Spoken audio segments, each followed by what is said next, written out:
Hey, everybody. Good afternoon, I suppose, at least where I am. It is noon o'clock here in Michigan, and good to see some people again. Some of you were on the Cram session last night. Fantastic. Good to see some of you. My name is Mr. Lagerway. I'm coming to you from West Michigan, and I'm an APUSH teacher there, and I'm here to answer your APUSH questions as well as do a little bit of geographical review if we need some of that. So a couple of logistics first. Seems like everything's working out okay and people are able to hear me, things like that. Remember to do, well, Rhea, don't forget that the Cram sessions are recorded, so you can always see them later too. But yeah, attending in person is always better, right? Don't forget about the chat function and the ask a question function down below. Sounds good.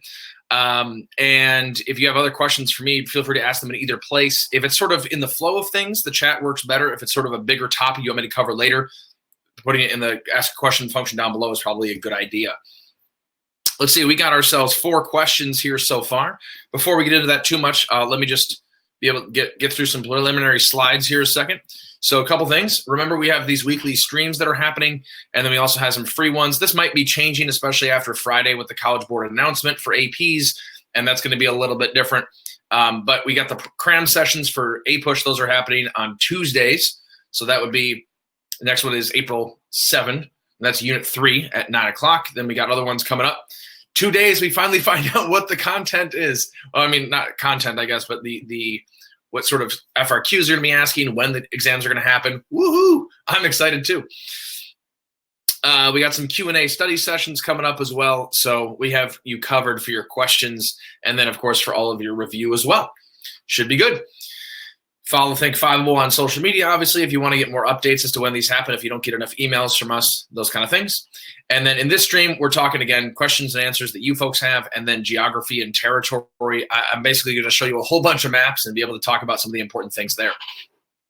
All right. So questions or comments? Let's start out with some of the ones that you folks have already written here. First one was from Sierra. Sierra was talking about how did the Spanish flu outbreak after World War I affect the United States and the severity of the Great Depression. The Spanish flu outbreak, which many of you are now learning more and more about because of its freaky parallels to the coronavirus epidemic, that comes perhaps from China, perhaps from the United States, perhaps from Great Britain, perhaps from France. We don't know. All we know is it probably did not occur in Spain, which is kind of weird. But the Spanish flu happens during 1918 at the end of World War I, and it spreads all over the world, largely thanks to all the soldiers who are going back from Europe and going back to their home countries. So that's a lot. And it's going to kill millions of people in the United States. It kills several tens of thousands. And Tegas, feel free to ask a lot of questions. That's what we're here for, right? So the Spanish flu outbreak does affect the United States. It does kill tens of thousands of people. It does slow things down. It's kind of like an earlier version of the coronavirus, right? But here's the thing. It doesn't last forever. By 1919, the virus has gone away because people have either died or developed an immunity to it. There are various places like St. Louis that practiced social distancing and greatly reduced the strain on their healthcare system and was thus able to weather a whole lot better than Philadelphia, who did not practice social distancing and then had a whole bunch of deaths because they held a parade with 200,000 people in the midst of a flu epidemic. So that was not good. So that was a problem. It does not really affect the severity of the Great Depression. It does impact farmers, and there's some problems with getting people to be able to manufacture food, and it affects some supply chains. But because it doesn't last beyond about 1919, and then a couple other outbreaks that happen in decades later with influenza, it doesn't really affect the Great Depression, which, remember, doesn't really start until 1929, 1930 or so. In case you're interested, by the way, let me go ahead and post a link to this. So this would be, let's say, the Spanish flu article.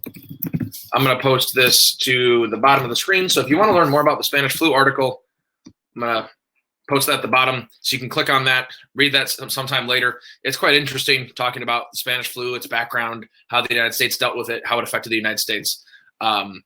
Yeah. It's not necessarily a good thing that we're talking about this more because the coronavirus, but it's certainly interesting history that people should know about. All right, we got the questions pouring on in.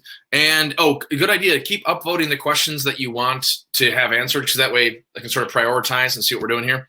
So Tegas was asking about the era of good feelings. So because I don't know what questions you have, I don't necessarily have slides for all of these. And so forgive me for not having some nice visuals. I like having visuals myself. But the era of good feelings, that's going to be from about around the 1920s, let's say. So this is during the presidency of James Monroe. Remember, it's Madison who's president during the War of 1812. He's elected in 1808, reelected in 1812, which means Monroe takes over in 1816, reelected in 20, and then is out of the presidency by 25 when John Quincy Adams takes over. So you could say about 1817 to 1825 or so, right around that time period is the era of good feelings. It's an era in which the Federalists have kind of shot themselves in the foot. Remember, after the War of 1812, or actually during the War of 1812, sort of, they held that Hartford Convention. They were complaining about the War of 1812, wanting to have a constitutional amendment to be able to have a 2/3 vote to go to war because they didn't like the war hawks dragging them into war in the War of 1812. And so they complained, and it made everyone look bad, and it made them look really bad. So then they decided, well, the rest of the country decided that they weren't really going to elect Federalists a whole lot anymore. The Federalists do run a candidate in 1816, but after that, the Federalist Party is really not a thing, and it kind of fades away. So the era of good feelings, so-called, refers to the fact that there are really only Democratic Republican candidates. They still compete against each other for the presidency and for other political offices, but the Federalists as a party begin to fade away, and so it's the era of good feelings because there's not as much political controversy. Or is there? A couple of things in order to introduce some complexity and to make sure that you're still getting the full picture here is 1820 should be, it's maybe a secondary date that you should know. Anybody know why the date 1820 is so important? 1820 is the date of a notorious conflict over slavery out west, a compromise, one might say. Seeing if anybody's able to talk about that. Yeah, Perla, talking about Missouri. Yeah, Missouri Compromise happens in 1820. So although there is less and less political controversy, totally knew what you meant though still. Even though there was less and less political controversy in terms of Federalists versus Democratic Republicans, there was still a lot of sectional conflict between the North and the South, between slave states and free states. And the Missouri Compromise, as actually Thomas Jefferson puts it, he says it's almost like a fire bell in the night, as in like a tornado siren nowadays. Oh my, danger, danger, Will Robinson. We have something going on. And so the Missouri Compromise is going to alert some of the founding fathers who are still alive that maybe this union that they've created is not nearly as solid as they thought. Yeah, we had political parties, but now we're starting to see sectional differences between the North and the South. That's not good. And that's going to be a foreshadowing, a harbinger of some bad things that'll be coming down the road a little bit later. Okay. Ooh, there's some other big upvote twos. All right. Let's see. What are some general political and social trends throughout APUSH? Angela, that's a great question. It's also a ginormous question. We could probably talk about this for the rest of the stream, right? General political and social trends. I'll try to answer it in a way that's comprehensive and also rather succinct. Politically, the United States has always been about Enlightenment philosophy, so natural rights, life, liberty, pursuit of happiness, that kind of stuff. Property rights, religious freedom has been a constant theme. You're going to see constant themes. Oh, by the way, before I get too far into this, let me just mention that the last question and answer session that we did last week, I don't remember what day it was, but it's archived on Fiveable. You can watch it at any time. That one, its topic when we weren't doing questions and answers was political parties and political trends. So look up that one if you want a whole lot more on the politics stuff. That'll be fantastic. Yeah, Perla's like, oh yeah, awesome. That was a good one. I think you were there. When it comes to general political trends, I would say that there's always going to be a conflict between big government, small government, Hamilton, Jefferson, rural, urban, more agrarian versus more financial. There's those constant themes that keep coming up. So be aware of different political parties, who is going to be representing people that are in the South, in the North, in the West. We'll see that with a couple of different maps that we're going to see a little bit later too, if we get to those. But in APUSH, general political trends, again, would be what's the size of the federal government? You can maybe think of this as the 10th Amendment, states' rights, versus the elastic clause or the necessary and proper clause in the Constitution, not to get too far in the weeds here. But the idea is that any power that the federal government doesn't have automatically goes to the states, or the government can do whatever is necessary to carry out its duties. And this is much more of a Jefferson vision. This is much more of a Hamiltonian vision. And those are going to be constantly clashing throughout American history. General social trends. one of the things to keep in mind is don't be like John Adams and forget to remember the ladies. So be aware of the different roles of women that are going to be happening. Be aware of different social groups. Yeah, women are kind of a big deal, you know. Without them, the rest of us wouldn't be there. When it comes to social trends, I actually had a really great question asked by someone last week in one of my classes where they were saying, hey, we keep focusing on all these different groups of people. Why don't we just focus on Americans? Like, why do we have to focus on like the Mexicans and then the Japanese and the LGBT people and then the whatever people? And I said, well, here's the thing. I'm not just playing identity politics here, and neither is APUSH. The idea here is everyone is an American, but not everyone is treated as an American. And in order to figure out where those inequalities and where those injustices occur, you have to be able to focus on some of those groups that are marginalized and pushed to the sides. So in general, America has gone toward greater and greater political and social equality over time. There have been setbacks, obviously, but there's constantly a struggle, because racism and sexism and inequality constantly evolve over time, and we have to be aware of the ways in which people are able to fight back, et cetera, et cetera. So that's kind of a vague answer, but I would just say socially, keep an eye on the margins, keep an eye on different people groups. It really helps you, especially with FRQs, if they give you a general topic and you're like, oh gosh, what changed during this time? Well, run through a mental checklist. Maybe start with political, social, economic, and cultural changes, and then maybe start working your way through people groups and say, okay, what happened with those in charge? Usually white men, especially at first. What happened with women? What happened with Native Americans? What happened with African Americans? What happened with people that were immigrants of some sort? Then kind of work your way through that list, and that'll be able to hopefully jog your memory and remember some things. So Adriana, you're saying that's an interesting way to put that. I'm glad you like that. Yeah, that's kind of how I think of my class, right? It's not that we're trying to cater to and be like politically correct and cater to every single little interest group here. It's to say, no, the United States, it begins with these amazing ideals, and how does it live up to those? And sometimes it doesn't, sometimes it does. And our job throughout history is to tally the times it does and it doesn't. So that way nowadays we can sort of go, okay, we've done these things. Now what's left to do? I think it was James Baldwin who said, I love America more than any other country on earth, and for that reason, I reserve the right to criticize her perpetually. And I really like that quote. It's like, I like the United States, and therefore I reserve the right to be able to say, you're not doing that right. You got to be better because I love you and I want you to be better. So that goes with a lot of these people at the margins as well. So think about that. That's a good way to study, and great question there. Romelia was talking about, can you explain the Gilded Age? Angela, I'm glad that was helpful. And it was kind of a big question, and I was kind of tackling that with really, really broadly. But if you have more specific questions about like politics at this time period, let me know. Romelia is asking about the Gilded Age. So the Gilded Age comes from a book by Dudley Warner and Mark Twain called The Gilded Age. Fun fact, by the way, you can find the Gilded Age in the bookstore in Modern Warfare 3 on the level where you have to infiltrate Paris, France, and save it from a chemical gas attack.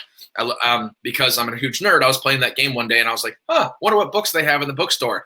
Looked over, oh look, The Gilded Age by Mark Twain.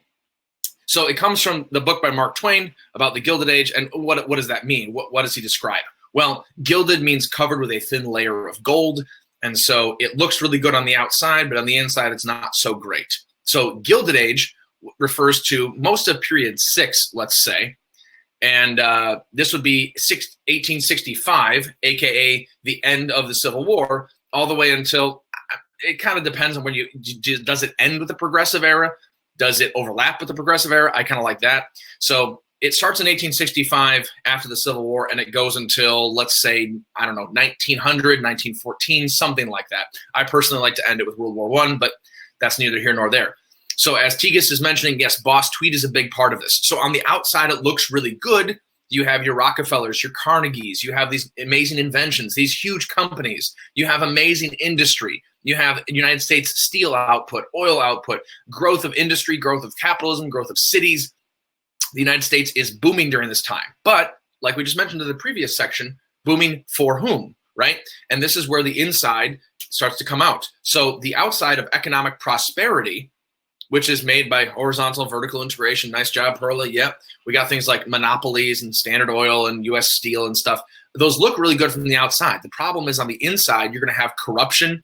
You're going to have exploitation. You're going to have racism and a whole bunch of nasty stuff that comes along with it. So urbanization happens during the Gilded Age. Cities begin to grow. And cities are great, except then sometimes You're going to have things like political machines, the spoils system. Boss Tweed, who's in charge of the Democratic political machine in New York, very corrupt. And yet also he's helping out immigrants who come there. And he says, hey, I'll help you out. Now vote for me. Now that's super sketchy, but also it helps out the new immigrants. So there's this kind of, well, Andrew Carnegie makes a new steel mill and he provides jobs, and yet he also mistreats his workers and they die and there's strikes and things like that. So a really good way, by the way, if you're ever interested in this, and I hate to be that person, but I'm an APUSH teacher, so I will make no apologies for loving my U.S. history. If you're interested in a really good comparison of how one can view the Gilded Age, Richard White's The Republic for Which It Stands, the United States in Reconstruction and the Gilded Age is a fantastic, although very lengthy book that kind of talks about that. But then also H.W. Brands wrote a book called American Colossus, The Rise of American Capitalism from 1865 to 1900. And he views it much more positively than Richard White does. And so historians will kind of view this in different ways. It's much like modern day political issues, right?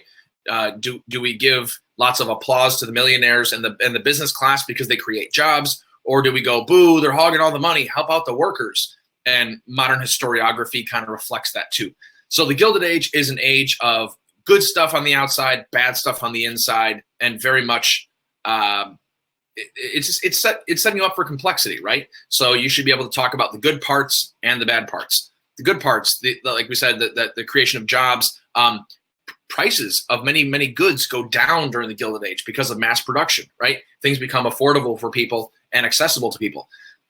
Many people get new jobs in a lot of different areas, a lot of immigration coming in, and yet we also have things like the Chinese Exclusion Act. We have Reconstruction and all the nasty racism against African Americans that happens during this time. We have political corruption. We have monopoly that crushes other competition. So lots of options there. Romelia, did that sort of answer your question okay there for the Gilded Age? Tigist, yeah, old immigrants are before the Civil War. It kind of depends on what you mean, because one could keep going back with older immigrants, but when they say old immigrants, that usually refers to like German, Irish, and those kind of people that come before the Civil War. Yep, think American Party, Know Nothing Party. The new immigrants, so-called during the Gilded Age and later, that's going to be more Southern and Eastern European. And so, yeah, no problem. The old immigrants, 1820s, 30s, 40s, Germans and Irish, and they're going to be coming up to the Civil War. After the Civil War, it's more Eastern and Southern people, along with people from China, thus Chinese exclusion in the 1880s. And then by the 1900s, you have so many people coming in from Italy and Russia and Poland, et cetera. And that's going to lead to those immigration restriction acts that happened in the 1920s. All right, that's the Gilded Age there. Ria was asking, can we go over New Deal programs and laws? Sounds good. Hey, so let's get a little more interaction going on here, because I just don't want to be talking the entire time, partly for my voice and partly for you folks, because it's a little more interesting this way. So the New Deal, who does the New Deal? Let's start out with that question. Whose legislative agenda is the New Deal? Obviously gets helped by Congress as well. FDR, nice job. Okay, so FDR. And if you have memorized some of your presidencies, or at least you know some big dates, we're going to see this. FDR and his brain trust, as Perlo was saying, nice job. FDR is going to have this legislative agenda. What is the New Deal meant to do? What is it meant to attack, to tackle, to try to address? What's going on? What's the context for the New Deal? What's the big event that the New Deal happens within? Pardon me. Yeah, Tiga's, nice job. The Great Depression, right? It's to help relieve the Great Depression, make it a little bit less stinky. And so FDR's plan to address the Great Depression is called the New Deal. And there are the 3 R's, absolutely. Or the hashtag R's if you accidentally hold down the shift key while hitting 3. And Adriana, nice job, you got it already. Relief, recovery, reform. And it's actually really handy to know those in that order because, and by the way, I really, really like the Crash Course U.S. History John Green thought bubble about the 3 R's of the New Deal, because it illustrates it pretty well. It goes pretty quick. And Ria's seen it too. Awesome. I like it. Relief. It's supposed to keep people from starving right now, help out people that are not working right now. Recovery, help restart the economy and get people back to work. So this would be your works programs. And then third, reform, and that is to make sure that a recovery doesn't happen again, more systemic items. You should be able to talk about a New Deal program for each of those. A couple examples wouldn't be a bad idea. You don't have to memorize all of those. But the New Deal, well, yeah, John Green is pretty great. Let's actually really quick what year does the New Deal start? That might be a good year to memorize there. What year? Perla's got it already. Yeah. Just to be very clear for everybody else, 1933. Remember, 1932 is when FDR is elected, and then he's not inaugurated until March of 33 because they haven't passed the lame duck amendment quite yet, the 20th Amendment. So FDR gets inaugurated in March of 33, begins his program in 1933. Sounds great. You folks know that. And then that's going to continue on. When does the New Deal and the Great Depression end? That's kind of an interesting question to think about. What year would you put down for that one? Perla says 1945. Sayre says 1941. Yeah, we have a variety of options, but everybody is tying this back into World War II, which is great. Yeah, because what ends the Great Depression? It's World War II. At prepping for World War II, says Angela, nice job. Yeah, I'd maybe put that at 1940, because by 1940, the United States has become the arsenal of democracy. They're ramping up production to be able to help out England and to be able to help out ourselves, because we know that war is coming eventually.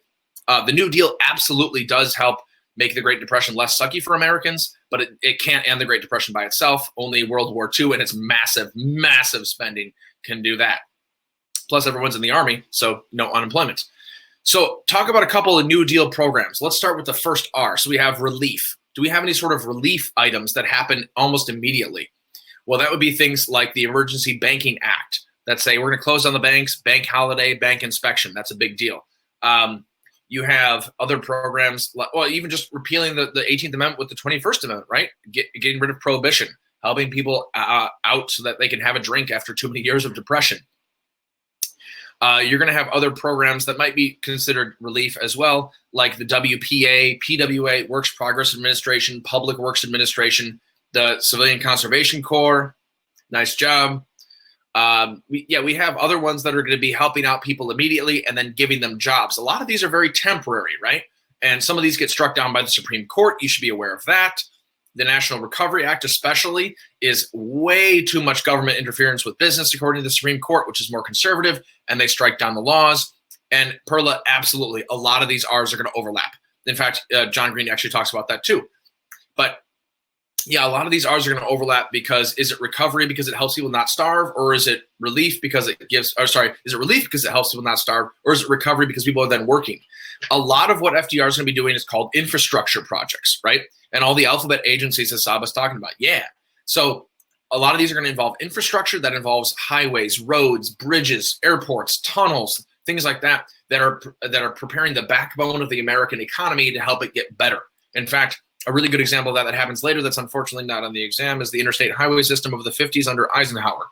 Okay, so they're making a whole bunch of those, and that's going to set up the economy for long-term success, even though it's a short-term solution of temporary employment, temporary payments. In fact, that's why you'll see, I mean, honestly, like during the 08-09 recession, when they had a whole bunch of relief packages and stimulus bills, they were doing a lot of what were called shovel-ready projects. And you're going to see a lot of that with 2020 with the coronavirus. The $2 trillion stimulus package that's meant to fend off the worst of the coronavirus recession with the 3 million unemployed people, right? That same thing applies. Yeah, major oof. I mean, this is maybe going to be the worst economic disaster to hit the world since the Great Depression. It won't last as long because it's artificial, right? The economy is sound. But man, unemployment just soared. More than 3 or 4 times higher than the Great Recession of 08-09, which you were going to study at the end of the course. So the idea here is pump massive amounts of money into the economy by paying people to work for the government, by making things that will be useful for the long-term health of the economy. The Agricultural Adjustment Administration, right? Those ones too, whole bunch of ones. And Perla, it's called Keynesian economics. Absolutely. Nice job. That's like our vocab word of the day. Fantastic. Yeah, Keynesian economics, massive stimulus through government spending. That's kind of the idea. And what's really interesting about this is that political parties will often disagree on whether that's a good idea. And then when tragedy strikes, they'll just be like, and more of it. And then they all get on board with it, which is sort of interesting. Not everyone, of course, but a lot of people will. A couple other ones to know that are especially important then and long term. Things like the Social Security Act, right, which provides unemployment insurance for old people, for disabled people, people with disabilities, elderly people, right? So unemployed people. So Social Security is a big deal. That's a reform. You have the FDIC, the Federal Deposit Insurance Corporation, that prevents bank runs, because this way, if you have your money in the bank, it's for sure guaranteed, because it's guaranteed by the federal government. So even if your bank goes bankrupt, you still have all your money. So it's a way to shore up the economy. We have things like the Glass-Steagall Act that are going to come around and eventually be propping up the banking industry and preventing banks and investment strategies from moving too much together. That gets repealed in the early 2000s, and then, disaster happens. That's just why Bernie Sanders is always like, bring back Glass-Steagall all the time. Thought I'd do that one more time today since I got to do that stream last night. But no more Bernie Sanders, otherwise my throat goes. So FDR is going to do a whole bunch of other reforms that are going to try to make the SEC, the Securities and Exchange Commission. Remember, the 1920s is going to have a lot of problems with banks run amok, investments run amok, people doing sketchy things in the stock market, buying on margin, overinflating their prices. And so the SEC is trying to prevent things like insider trading or sketchy stuff by stocks and businesses. All right. Ria, was that good enough for sort of going over New Deal programs and laws? There's a bunch of other ones we could talk about too. TVA, Tennessee Valley Authority, right? Got a whole bunch of those. You don't have to memorize all of them. I would just know a couple of them, be able to recognize them, and then be able to take a couple of them out of your pocket, especially with FRQs, be a good idea. Okay. Tegas is talking about the nullification crisis and the Hartford Convention. Question about that. We got another one that's upvoted, but I'll just go with this one first. So the nullification crisis and the Hartford Convention. Yeah. So remember, the War of 1812 is kind of a long burn. It's been going up more. Isaiah says, feel the burn. It's been a long time coming, right? The United States is caught in the middle of French and British people that are constantly fighting the Napoleonic Wars, etc. And they've been fighting a lot of wars ever since the 1600s, even going back further, I suppose. And so the United States wants to be able to trade with both of them, but both of them don't want the United States to trade with the other one. And so we're constantly getting attacked. We fight the quasi-war with France in the 1790s because we're getting grumpy with them. But that makes sense because then Adams is president and he's more likely to be friends with the British, right? And then the French become a problem during the presidency of Thomas Jefferson in the early 1800s after 1801 when he's inaugurated. And then we get cozier up to the French and we have problems with the British and impressing our sailors and taking our ships and things like that. We have the Embargo Act of 1807 that says no trade with anyone, which is incredibly disastrous, but especially, and this is where I'm getting back to the Hartford Convention. Sorry, it's taking me a while, but this is where it's especially important because the Hartford Convention is made up of New England Federalists. New England Federalists have been against the War of 1812 since before it even started because who does most of the merchant trading in the United States? It's New England merchants and their shipbuilding, which has been the case since the British colonies, right? So the problem here is that when Thomas Jefferson says no trade, the Southern colonies are like, great, all right, now no one's going to be taking our stuff. But the New England colonies go, hey, we make all of our money on trade, or at least a lot of our money, and there's a lot of merchant activity going on. This is going to really nail us. And so they get all mad. And when the eventual vote comes after Macon's Bill number 2, the Non-Intercourse Act, et cetera, eventually once we declare war on the British, which is an act of Congress, by the way, once they do that, it comes at a majority vote where most of the votes come from so-called war hawks, right? And those are people who are going to be mostly from the southern and the western states, especially western states, because they believe that the British are funding and supplying the Native Americans who are attacking us on the frontier. And so you're going to see a lot of people like Henry Clay from Kentucky, for example. So the New England Federalists have been against this for the since the beginning. Since even before it happened. Excuse me one second.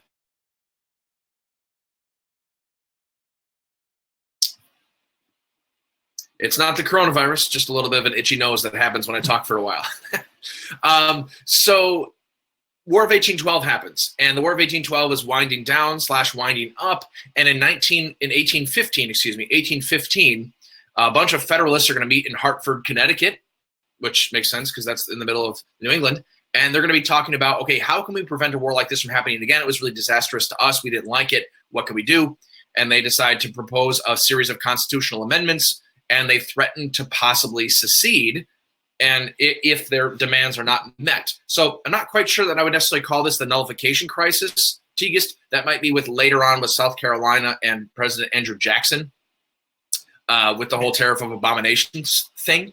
But there certainly is a secession crisis. New England threatens to leave the Union if their demands are not met. And one of those would be a 2/3 vote in order to declare war, so that way the rest of the country couldn't go to war without consulting New England first. New England is kind of getting jealous, and they're losing a lot of their political supremacy, especially after 1800. The problem here is that the timing could not have been worse. First, Washington, D.C. gets notification of the Treaty of Ghent. We feel like we won, and the war's over. Even though we didn't technically win, it was kind of a draw, right? Status quo, antebellum, and all that. But the war is going to be over. So yay, we beat the British. So we thought. And like lots of nationalism, yay. And then secondly, we get notification of Andrew Jackson's smashing victory over the British at New Orleans. Now that technically happened after the war was finished, but they didn't know about that yet because of the slow communication. They hadn't got notification of the Treaty of Ghent yet. But when people find out about the victory of Andrew Jackson at New Orleans, they're elated and they're like, oh, this is great, even better.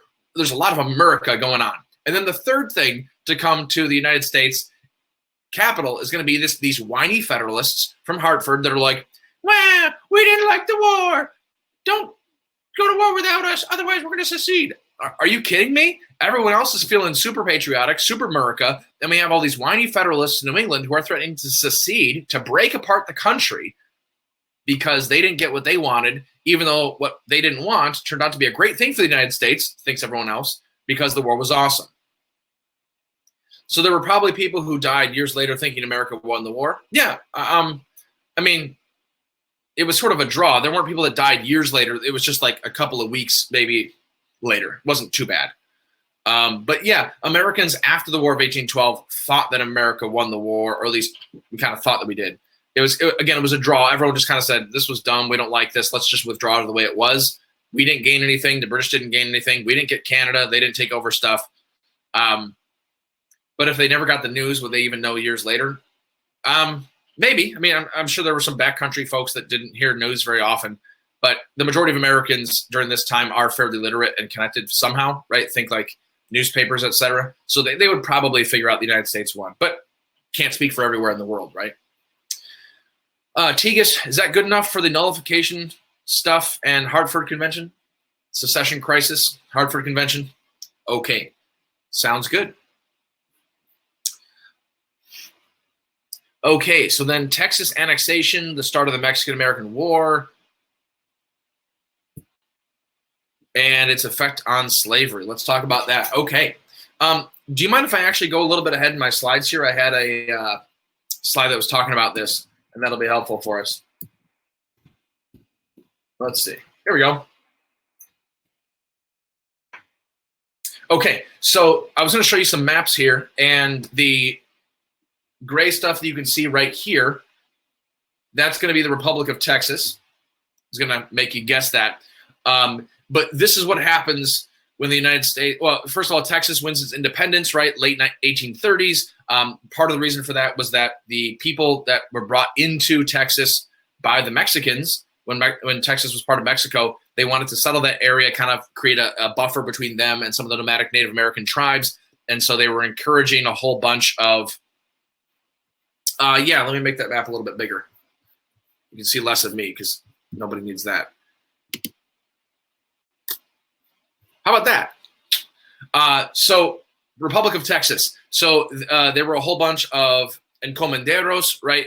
Sam Houston, people like that are Anglo-American settlers coming into Texas at the request of the Mexican government, and they're settling there. The problem is they want to bring their slaves with them because Texas is good for growing cotton and other types of slave-growing agriculture, and so the South sees Texas as a natural extension of itself, and they begin to move into there.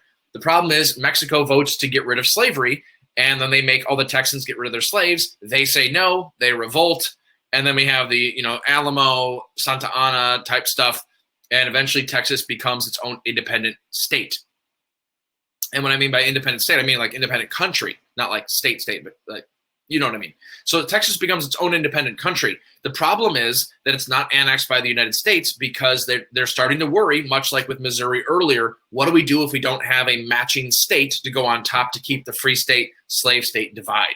So that free state, slave state divide that happens as we move out west is a big deal, and you want to be constantly thinking about that. They almost always ask questions. Now, if we had multiple choice, I'd be like, there's probably going to be a multiple choice on this, but there have been short answers on this too. As the United States moves west, there's a constant argument about slavery. You need to know that. Not only is there problems with manifest destiny and Native Americans, but also with slavery. So actually, the annexation of Texas that happens in 1845, that's going to happen, and that's the cause of John L. O'Sullivan coining the phrase manifest destiny in the Democratic Review, where he talks about how the United States should take over all of the continent from sea to shining sea, or to be more Pacific, but from the Pacific to the Atlantic. And that way they can have a bunch of territories, spread their civilization, spread their Christianity, take over land, and stuff like that. The next one I was going to show you is this. So after the United States annexes Texas, they argue that the Rio Grande River right here is the border, whereas the Mexicans think it's a little bit higher at a different river. And then there's going to be an argument. Remember, James K. Polk is going to send troops into the disputed territory strip right there, and they're going to get attacked by the Mexicans, so that way he can argue that Mexico fired first. Yeah, Adriana, thank you. It's the Nueces. Nice job. And in between the Nueces and the Rio Grande is the disputed territory, but Polk sends troops in there anyway, so that way they can attack him first. And then we can argue that they fired first, and then we decide to attack Mexico, and they land. Annika, sorry, you were asking how do they keep the balance? Generally by adding one state for each one. So you add Missouri as a slave state, Maine as a free state. You add Arkansas as a slave state, Iowa as a free state, something like that. So they keep the balance by adding one state for free, one state for slave at the same time, which, you know, doesn't take a mathematical genius to figure out that's not going to work forever, right? So after the United States takes over a lot of Mexico, they've conquered Mexico City, they've conquered California, they've conquered a whole bunch of other places, and they have to decide what do they want. Well, they decide in sort of a racist, well, it's super racist. They decide they want the areas of Mexico that are very lucrative and lush, but they don't want the areas with lots of brown people. And so you're going to hear people like John C. Calhoun, et cetera, and they're going to want this area. So they end up saying, yep, Texas is totally ours. We get our own border, and we're going to get this whole area right here. Does anyone know what that area is called? It forms the modern states of California, Nevada, New Mexico, Arizona, some other parts of other ones as well. It's not called the Southwest Territory, but that's a great guess. That's the Southwest area. The Gadsden Purchase is going to be this gray area that'll be purchased later. It is part of the West. Louisiana Purchase is earlier, so that's going to look like this one right here. That's the Louisiana Purchase. That's from 1803.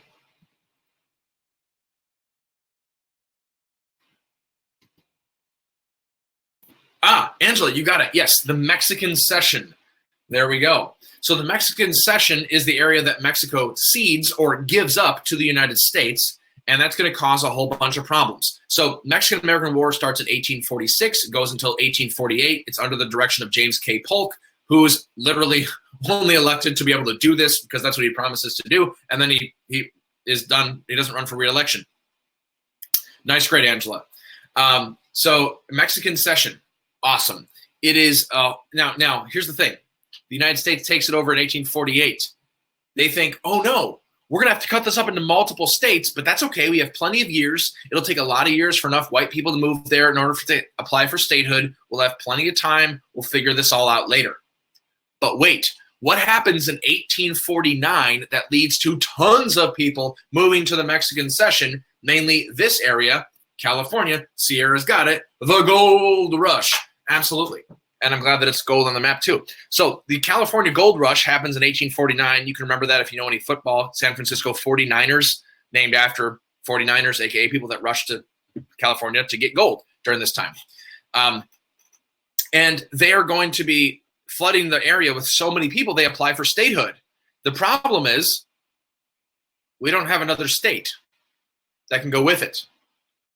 Oh, yeah, me too. For sure, rooting for them in the Super Bowl. Absolutely. And the problem is, what happens if we have a California that's so ginormous and has enough people, but we don't have another state to balance it with? This is where we get the problem of 1850. Isaiah, you're welcome to your opinion, I suppose. Yeah, I was cheering for the Titans too, mainly because they beat the Patriots. Anybody that beats the Patriots is awesome in my book, right? So what happens in 1850 that solves the problem of California and the Mexican cession? What happens in 1850 that solves that problem but doesn't really solve it that well because it only lasts for a few years and it exacerbates sectional tensions? Teagues, you got it. The Compromise of 1850, sometimes called the Great Compromise.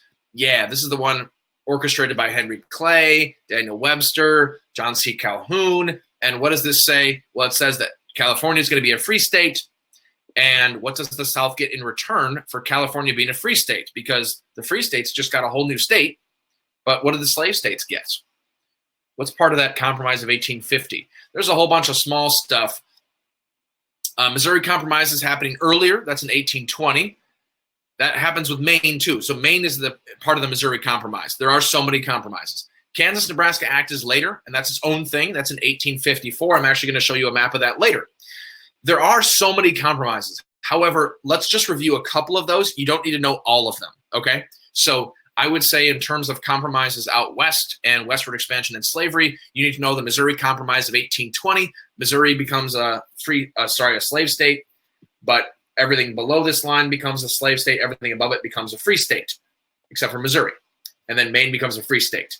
Then you need to know the Mexican cession solved by the Compromise of 1850. California becomes a free state in exchange for the South getting the new and newly enhanced and enforceable Fugitive Slave Act. That's hugely controversial and leads to personal liberty laws up north, all sorts of problems. And this is when slaves need to flee not only to the north, but also even to Canada because they could technically be returned. So the Mexican War really exacerbates or makes worse sectional tensions over slavery because not only does it add Texas a slave state, but also California a free state and then the Fugitive Slave Act. Yeah, Teagues, there's also a couple of other parts like there's popular sovereignty in the New Mexico territory and things like that, and slave trade is closed in D.C. Yep, those are kind of minor. You can know those because you're awesome. But for general purposes, I would just say the trade of California as free state and South gets Fugitive Slave Act, that's your big ones there. The free state, slave state line, that's just the line of the Missouri Compromise line. It's at 36 degrees, 30 minutes. It's the southern border of Missouri that just keeps going. So that happens. Then let's keep going and talk about the Kansas-Nebraska Act. Texas is not involved in 1850. No, it's already a state by that point. So this is the Kansas-Nebraska Act, and I'll just show it to you right there. So this is the Kansas territory. This is the Nebraska territory.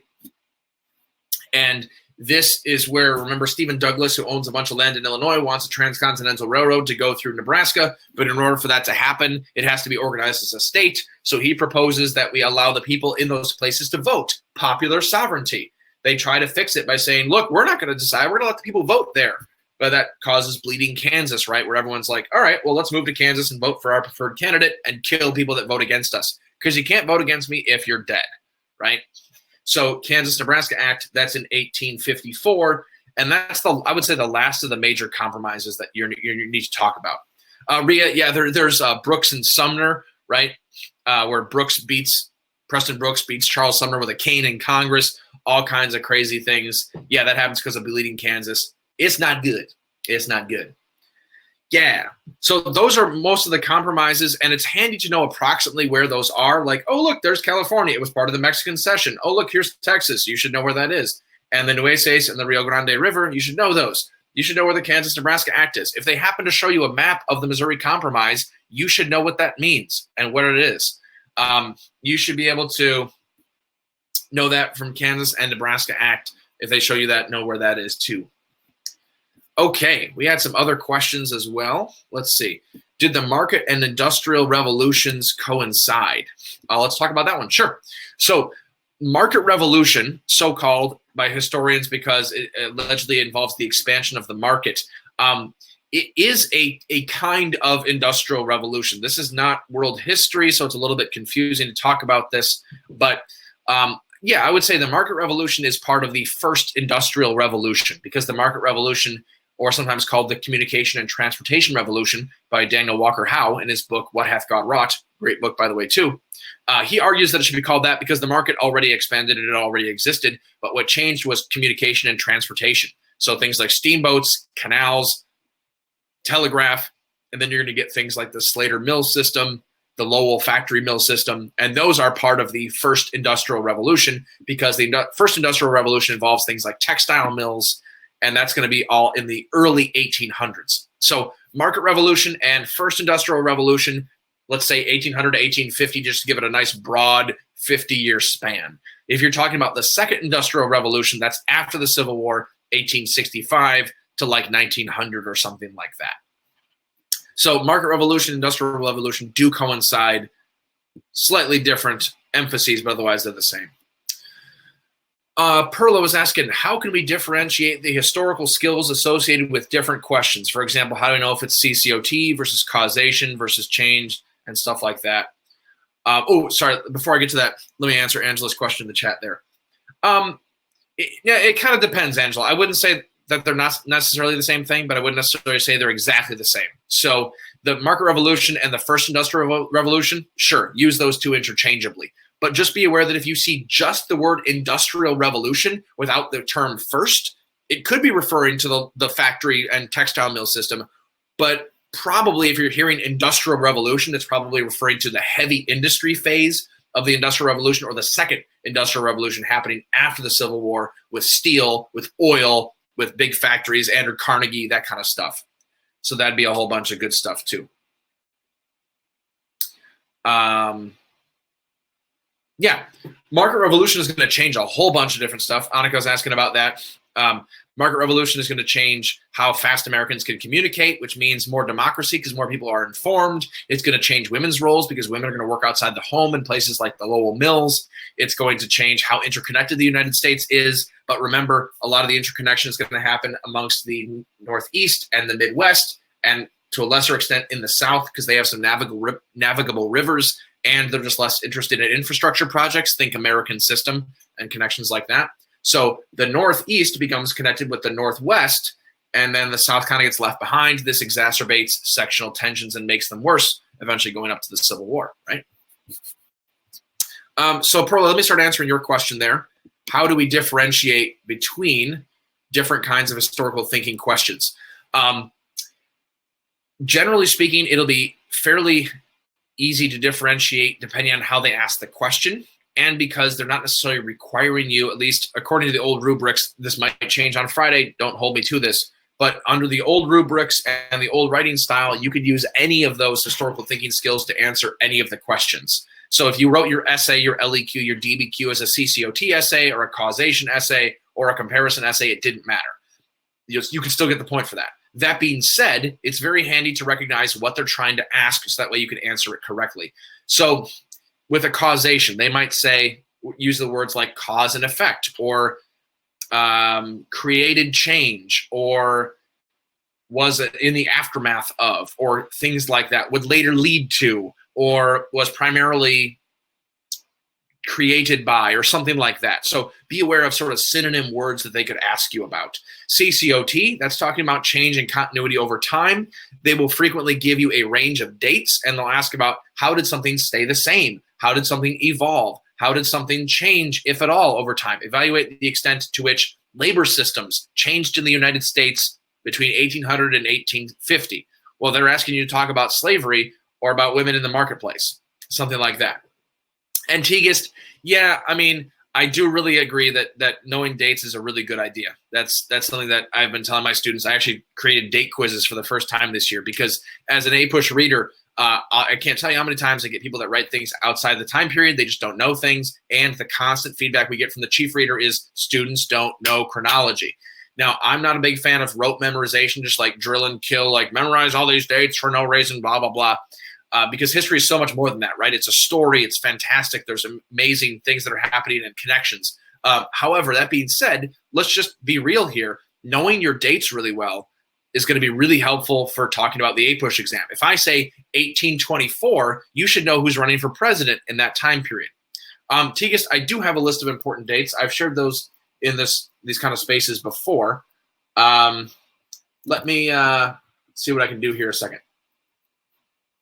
So I'm going to stop sharing my screen a second, and that'll give me the chance to be able to pull that up, and I'll throw that into the chat as well as under the at the bottom there. I'll put a new one in there. So at the very least, now again, there's a ton of dates you could possibly memorize, right? There's just too many. But what I would suggest is at minimum, you start to be able to look at the start and end dates of each period, right? Those will help you at least categorize some things, start big and get smaller. So be able to say with period, let's say 4, it goes from 1800 to 1848. Well, why is that? Because it starts with Jefferson's election, ends with the Seneca Falls Convention. Well, now you remember that there's going to be a dominance of Democratic Republicans, and you're going to remember that there's antebellum reform movements. At the very least, then now you have 2 things in that era. That's somewhat helpful. Yeah, some periods include a lot of important dates. Yeah, and a lot of important events. Like period 3, even though it's pretty short, has a lot of important dates involved. All right, let me throw in a new one. Let's put in a new call to action, and I will throw out the APUSH important dates. Throw that in there. This also has my, all right, it should be available at the bottom of the screen. Can you all click on that, okay? It also has my recommendation for which presidents you should memorize. Ooh, and Perla made a Quizlet based on that. Fantastic. I'm going to save that. Awesome. I can't remember who I got this document from originally. It's not mine initially. I've modified it from someone else. You obviously didn't know through period 7. There's some important dates there. And then I included a list of presidents on page 2. I crossed out ones that I think are a little bit less important.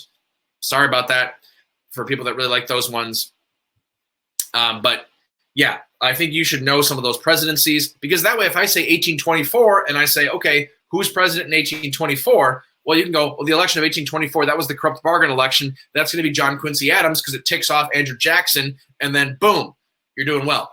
So if you know your dates, no matter what sort of prompt they give you, you can give at least some sort of evidence or some sort of vocab that's related to it. At the very least, you can get contextualization, and you can hopefully tie it back to the prompt. You folks are great. So there you go. There's some required dates for APUSH. That hopefully that's helpful for you. Let's go back to your question and answer sessions and see what we can do. Real quick, let me know, would you want to go through the rest of the questions? Do you want to go through the rest of the maps real quick? We're running a little short on time today, which is totally fine because you folks are asking great questions. Do you want me to go through the rest of my maps that I have, or would you rather I just continue to tackle your questions? Uh-oh, I'm seeing a little bit of a split decision so far. I got questions and I got maps.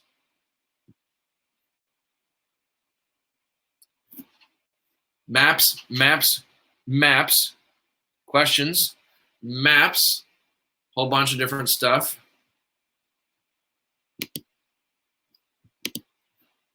A whole bunch of those. Okay, let me just do this real quick. I'm going to try to address the questions that we have so far, and then be real quick. And then we can go over the maps. I'll try to hit both. Let's see what we can do. So first, what did the Embargo Act represent? Embargo Act in 1807. That's Thomas Jefferson trying to avoid the United States getting involved in a problem between England and France, and so he shuts down all trade. So it represents Thomas Jefferson's attempt to keep us out of the War of 1812 that's eventually going to happen, right? And he wants us to stop all trade. So that's the Embargo Act. Saba was asking about federalism. Federalism involves the idea of the United States sharing power between a local and state and federal governments. And so there's state power, there's national power. That's created partly because of the way that our Constitution works, right? Modifying the Articles of Confederation were very state-centered early on, and then the federal government grows in power over time. Not really sure exactly what you would need to what you're asking about with federalism in general, but that just means the sharing of power between the national, state, and local governments. And we're seeing actually really interesting examples of that right now with the coronavirus, right? Because the state governments are kind of taking over because the national government's having some trouble coordinating and getting consistent answers and things like that. So it's an interesting exercise in how federalism works. National, local, state governments all kind of responding differently. You should be aware of how federalism changes over time, like very, very strong central government with the Constitution versus the Articles of Confederation. But as the Constitution goes, the central government gets stronger and stronger, although depending on who's in charge, right? And so different parties are going to be the parties of states' rights. Different parties are going to be the parties of strong central government. Let's see. Could you connect the corrupt bargain election with political machines? Maybe. Yeah, 1824 election, remember, Henry Clay presides over it, and then he is in charge of the House because no one got a majority in the Electoral College, and John Quincy Adams becomes elected because of the House, and Henry Clay's in charge of the House. He then gets to be Secretary of State, which is kind of seen as the stepping stone, the jumping off point for being the next president. So some Jackson supporters allege that it's a corrupt bargain. That's a little bit less corrupt, whereas political machines tend to be more corrupt, and it's happening later. But yeah, there's some interesting comparisons there to be had. Sure. Let's see. Tigas is actually, how did the Republican Party emerge as a sectional party? The Republican Party is the anti-Kansas-Nebraska Act party. That's why they're created. So there are a whole bunch of conscience Whigs up north as opposed to cotton Whigs. They're going to be full of some anti-Masonic people, some know-nothing people, some Free Soilers, some Liberty Party. Either way, though, they're all opposed to the expansion of slavery into the territories through the Kansas-Nebraska Act. And almost all people that share that opinion are in the North. So we no longer have a sort of national party where it's like, let's talk about railroads and whether we want those or not. No, it's all about, do you want slavery or not? And if you're in the South, your answer is yes. And if you're in the North, your answer is sometimes no. So the Republican Party emerges as a sectional party because of the Kansas-Nebraska Act. Annika, you were asking about political machines. Political machines is kind of a fancy term for corruption in city politics, largely during the Gilded Age. So everybody's a cog in the machine, a sort of a wheel, a gear, and so they all work together. And so, I will give you food, you give me a vote, therefore I rise in power, therefore I can give people more stuff. It's kind of an example of Andrew Jackson's spoils system, just later on during the Gilded Age. And then Saba was asking about Jefferson versus Madison's beliefs and ideologies. Yeah, you could compare Jefferson to Madison maybe a little bit, but they're both Democratic Republicans. So you're probably thinking of Jefferson versus Hamilton, because Jefferson is Washington's Secretary of State, and then Hamilton is his Secretary of Treasury, and they're going back and forth. Yeah, so Jefferson is going to be small government, agrarian. He's going to be more state power. He's going to be more siding with France, and he's a Democratic Republican eventually. Hamilton is more federalist, strong central government, elitist, financial, not as agrarian. And then he's going to be more pro-national bank and pro-British, wealthy, trade stuff. Yes, absolutely. Let's see. There's a whole bunch of different Northwest land ordinances. I wouldn't worry about that too much. So just know that there's the Northwest Ordinance, and that's first passed in oh boy, I'm not going to get this right, am I? 1787, I believe, and that's the one that sets up like Michigan and Ohio and things like that. Be aware that it supports education, that it supports religious liberty. It's not in favor of slavery, and it parcels it out very orderly. And it's one of the few accomplishments of the Articles of Confederation. Okay, we got the questions done. Here we go. So some geography review. You should be aware of where some of these things are. You don't have to memorize all the states, but knowing more is always better, right? So be aware of this map, for example, which comes to us courtesy of Wikipedia, and it's talking about where Native Americans live. Be aware of how Native Americans adapt to their environment, and that matters as to where they live. All right? So if you're going to be in the Southwest, think the Pueblo. They're going to be living in a more arid region. Whereas people on the Great Plains are going to chase buffalo because they're on the Great Plains, and they burn down all the trees, cut them all down in order to make buffalo and bison more prevalent. How about this one, for example? This next one is talking about different types of settlement. Hopefully you can identify some of these. For sake of time, I'm not going to have us all guess them all. But you should be aware of the approximate locations of the Spanish in the lime green, kind of yellowish color, of the French in the purple blue color, and the British in the red color. And then we, of course, are going to have like tiny little bits of Dutch as well.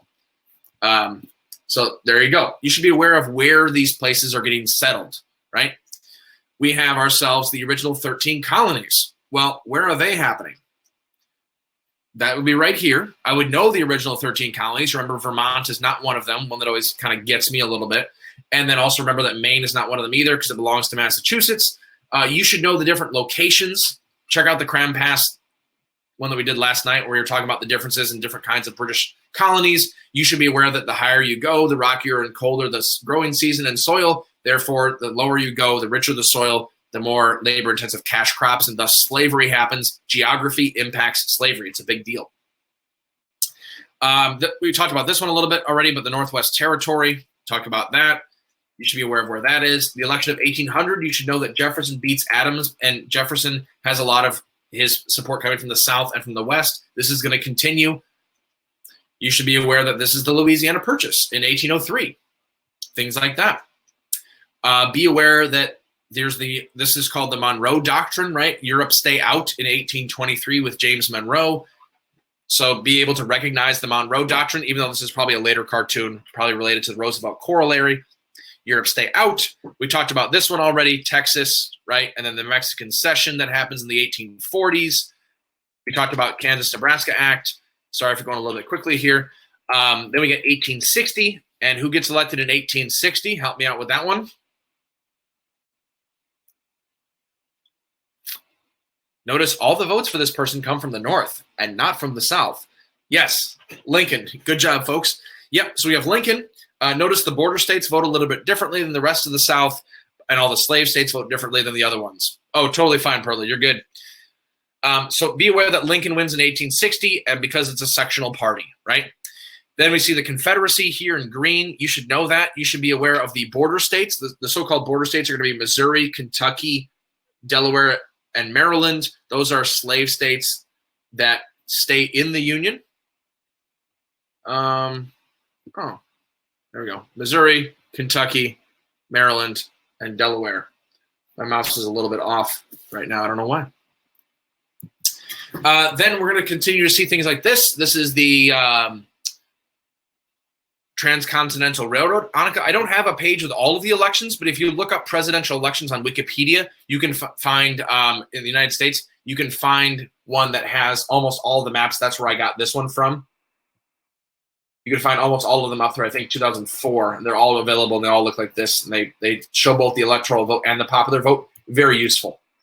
Sorry, so this is the Transcontinental Railroad. That'll work. And then you have this one. We're jumping ahead a little bit here into period 7, but this is what happens for the United States after the Spanish-American War. They start annexing places like Hawaii. There we go. The Philippines, American Samoa, Cuba, Puerto Rico. They don't formally annex Cuba, right, because of the Platt Amendment, but they do take charge, and a lot of other places too. So be aware how the United States expands over time. Manifest Destiny is a big part of this too. This is a picture of the United States Senate in the 1890s. And what's the weird political party that's in green that's winning some elections there? Well, what political party is going to exist only in rural areas, particularly out west? Perla, you got it. It's the populists. Nice job in the 1890s. So it's kind of a hodgepodge. This is talking about where people come from. The gray one is the Silver Party, which makes sense given, Nevada and all their silver. So we're going to see a whole bunch of different political parties. Be aware of some of those things, where they are. And then a couple last ones for you. This is the election of 1932. We already talked about this. Who wins in 1932? And wow, he won a lot. That's going to be 1932. It's FDR. Nice job. Yep. FDR wins. A huge electoral vote landslide. Popular vote's closer, but still wins by a whole lot. Tegist, yeah, I would know a lot of the parties. It'd be a good idea. Not all of them, all right? The Silver Party is too obscure, but you should know Democratic, Republicans, Federalists, Whigs, Democrats, Republicans, maybe some Free Soilers, definitely populist, progressive, and then Democrat, Republican in the modern era. Maybe some Dixiecrat thrown in there, but that's beyond what we're getting tested on. Anybody have an idea of what this map is? Kind of our last bonus map, I believe. Also, Tegist, remember, that's what we covered last week in the Q&A session, talking about political parties. So be aware of that. Sorry, Perla, maybe it's a little bit small. And yes, Maria, thank you for posting that political parties poster. It's fantastic. I shared that in the question and answer session last week. It's fantastic. I love using that. It's really good. But check out that question and answer session last time. it'll be super handy for political parties. This is a picture of the Dust Bowl and what areas get affected the most during the Great Depression era, and so thus the Dust Bowl. Just an example. It's a county map, and it's talking about implications of Dust Bowl. Okay, we are basically at the end of our time. Any final questions, concerns, things like that? Remember, we got Cram sessions on Tuesdays at 9 p.m. Next one's next week, Tuesday at 9 p.m. If you have a Cram pass, we'll be talking about Unit 3. But otherwise, we're also doing these, we're basically doing these once a week or so. So questions and answers. I did share the slides with you folks previously, but let me do so again, so that way you can get them. They should be available once this is done on the Fiveable site, once I'm able to upload all these anyway. Study guides are on Fiveable. And so let me pull those up a second. I'll share you folks a couple of links here. So first link is to the slides for today. You can take a look at all of those glorious maps. Thanks for joining me, Isaiah. Hope to see you soon. And then I'll send you folks a link to the Fiveable study guide as well. Let's see.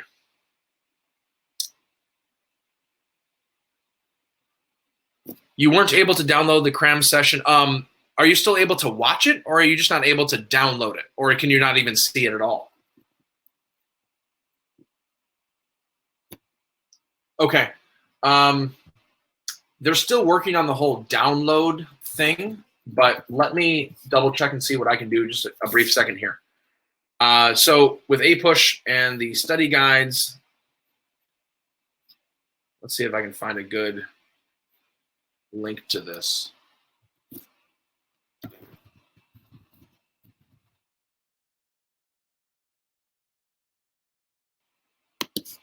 There we go.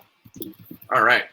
So for those of you that are sticking around, here's the Fiveable APUSH study guide that kind of goes along with the Cram passes, and it has some options. There's also more detailed Fiveable study guides for each individual unit you can check out as well. Just go to Fiveable and then go to APUSH, and that should be able to help out. Perla, I am trying to make sure that these videos are downloadable, so let me check on that real quick. The Cram pass should be downloadable, but I may have forgotten to add that as in the settings. So that could be on me. Anything else that I can do for you folks while we're waiting here and making sure that people can download this video? Should be okay. All right, yeah, the Cram session should be working. It should be available, Perla. If it still doesn't work after a while, maybe send a brief note to the Fiveable people and just ask them, it might be an error. But as of the settings on Vimeo that I can see right now, it should be downloadable. So hopefully that's working for you eventually. Otherwise, just watch it, I guess, live. But it should be downloadable soon. Okay, sounds good. I'll be doing another question and answer session again next week. Next week's question and answer session is going to be, or actually, I'm not doing that one. I think Mr. Polgren is doing that one. But we have another one coming up next week, and then I'll be doing one in 2 weeks and 3 weeks. So we got plenty of question and answer sessions for you folks, and the Cram passes will be setting you up to prepare for the exam real nicely. So hopefully you're involved in those too. All right. Thanks. You folks have been a fantastic audience. Thanks for participating, for asking great questions. You folks are fantastic students. Continue to study well. You folks will be great. Stay safe, stay sane, and hopefully your quarantine is going well. We'll see you next time.